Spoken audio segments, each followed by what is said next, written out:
yang terhormat pembawa acara, dan yang saya sayangi, cintai dan banggakan teman-teman yang tiada banding.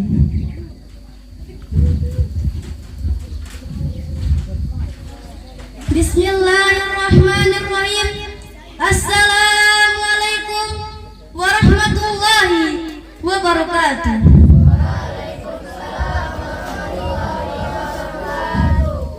Hadirin, hai hadirin, hadirat, hai hadirat, kurang semangat. Assalamualaikum ya akhi ya ukhti, assalamualaikum ya akhi ya ukhti. Tamasya ilal Baghdad wala tansai malur ribat, idza kuntum umat Muhammad ajibu salami bin nasyad. Assalamualaikum warahmatullahi wabarakatuh.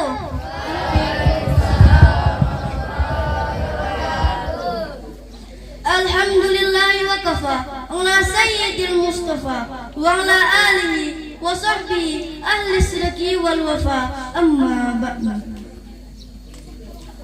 Sebagaimana para pujangga yang mengatakan, kaulah cintaku dek, kaulah sayangku dek, kaulah kasihku dek, gara-gara adek abang jadi kere. Tetapi tak seindah mengucapkan puji syukur atas kehadiran Allah Subhanahu wa Ta'ala, Tuhan yang Maha Pengasih yang tak pernah pilih kasih, Tuhan yang Maha Penyayang yang tak pernah pandang orang, yang nikmatnya tak terbilang, sehingga dengan nikmatnya tersebut alhamdulillah kita dapat berkumpul di tempat yang kita cintai ini.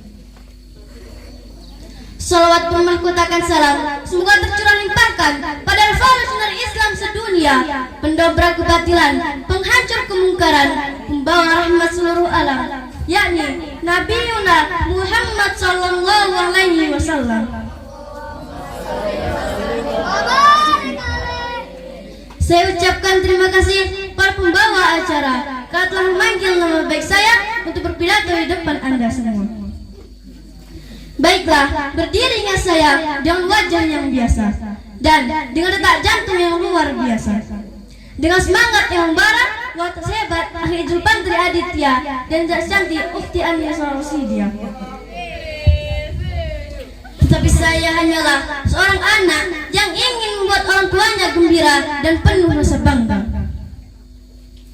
Saya Puspa Ayusipa yang akan membawakan sebuah risalah yang bertema pentingnya dunia memiliki generasi Quran.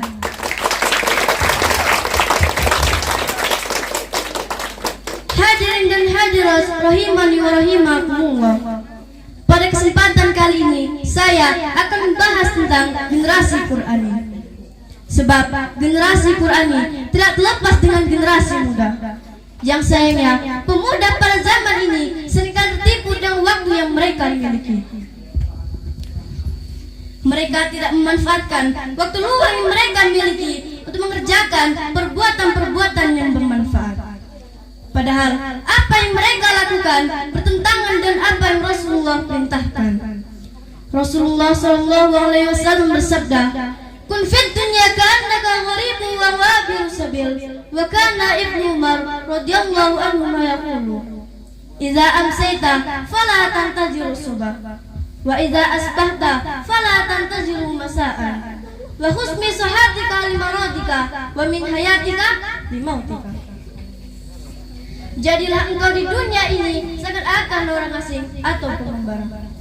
Selanjutnya Ibnu Umar berkata, jikalau kamu di waktu sore, janganlah menunggu waktu pagi, dan jikalau kamu di waktu pagi, janganlah menunggu waktu sore. Dan pergunakanlah waktu sehatmu sebelum engkau sakit, pergunakan waktu hidupmu sebelum engkau mati. Hadirin dan hadirat rahimakumullah, generasi muda pada zaman ini sudah banyak sekali yang terjerumus kepada pergaulan yang rusak, sehingga akibatnya mereka merusak diri mereka sendiri dan merusak orang lain. Padahal Allah Subhanahu wa Ta'ala telah memperingatkan dalam firman-Nya,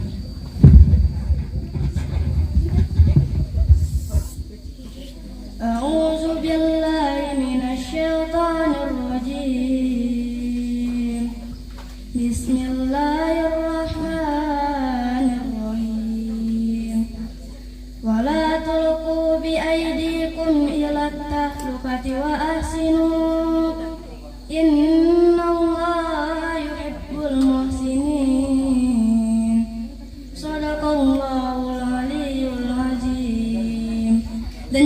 tidaklah kau menjatuhkan dirimu sendiri ke dalam kebinasaan. Dan berbuat baiklah, karena sesungguhnya Allah menyukai orang-orang yang berbuat baik. Surah Al-Baqarah ayat 195. Maka dari itu, wahai teman-teman yang dirahmati Allah Subhanahu wa taala, marilah kita melakukan amalan yang baik sebelum kita berpulang ke rahmatullah. Sebab Rasulullah mengatakan, jika manusia telah meninggal, maka terputuslah semua amalan baiknya, kecuali 3 perkara. Yang pertama, sedekah amal jariyah. Yang kedua, ilmu yang selalu bermanfaat. Yang ketiga, anak yang soleh-solehah yang mendoakan kedua orang tuanya. Masya Allah, di antara sebab buruknya gaya hidup generasi muda pada zaman ini adalah jauhnya masyarakat dari agama. Sedangkan agama merupakan way of life. Mereka juga jauh dari para ulama yang mengarahkan mereka pada jalan yang benar. Rasulullah telah mengabarkan bahwa barang siapa yang menjauhi ulama, maka hatinya telah mati dan buta dari ketaatan Allah Subhanahu wa taala. Hadirin dan hadirat rahimakumullah. Jika kita perhatikan dari sisi lain lagi, maka kita akan mendapati bahwa banyak dari mereka yang telah melakukan apa yang telah Allah harapkan, seperti minum minuman keras, memakai narkotika, ganja, morfin, ekstasi, dan lain sebagainya. Yang mana apa yang mereka lakukan merupakan perbuatan yang menyebabkan turunnya azab dari Allah Subhanahu wa taala.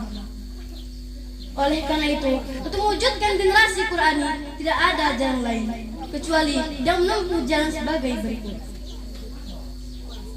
Pertama, kembali pada Islam yang dasarnya Al-Quran dan Sunnah. Sebab tanpa kembali pada Islam, solusi-solusi lain tidak akan berguna. Karena Islam adalah din yang benar. Allah Subhanahu wa taala telah memperingatkan syariat dan melengkapi nikmat-nikmatnya dengan dinul Islam. Yang kedua, mengembalikan generasi muda pada rumah-rumah yang dihiasi dengan cinta Al-Quran, keharmonisan dan kasih sayang. Rumahnya di dalamnya terdapat seorang ayah yang menjadi pengayom bagi keluarganya. Begitu pula seorang ibu yang mendidik anak-anaknya dan pendidikan yang terbaik. Yang ketiga, generasi muda harus diajari dan dibimbing dengan ilmu yang sesuai dengan Islam atau bersumber dari Al-Quran dan Sunnah. Sebab jika generasi muda hanya diajari ilmu duniawi saja tanpa diajari ilmu Islam, mereka tak ubahnya dengan binatang yang mengerjakan sesuatu tanpa memandang hukum. Apakah yang mereka lakukan itu halal atau haram? Yang keempat, mengangkat semangat untuk cinta kepada Al-Quran di kalangan generasi muda dan bertawakal kepada Allah Subhanahu wa taala. Sebab dengan belajar dan cinta kepada Al-Quran, mereka akan mengenal semua jalan yang terbaik untuk menggapai cita-cita mereka. Hadirin dan hadirat rahimakumullah, mudah-mudahan Allah Subhanahu wa taala akan menjadikan kita semua sebagai generasi Qur'ani yang cerdas dan berakhlak mulia. Sebab generasi muda lah yang akan meneruskan estafet kepemimpinan umat. Sebagaimana seorang penyair yang mengatakan, inna fi yadi syubban amrul ummah wa fi aqdamihim hayatah. Hadirin dan hadirat rahimakumullah, mungkin hanya ini yang dapat saya sampaikan. Mudah-mudahan bermanfaat dan selalu diingat.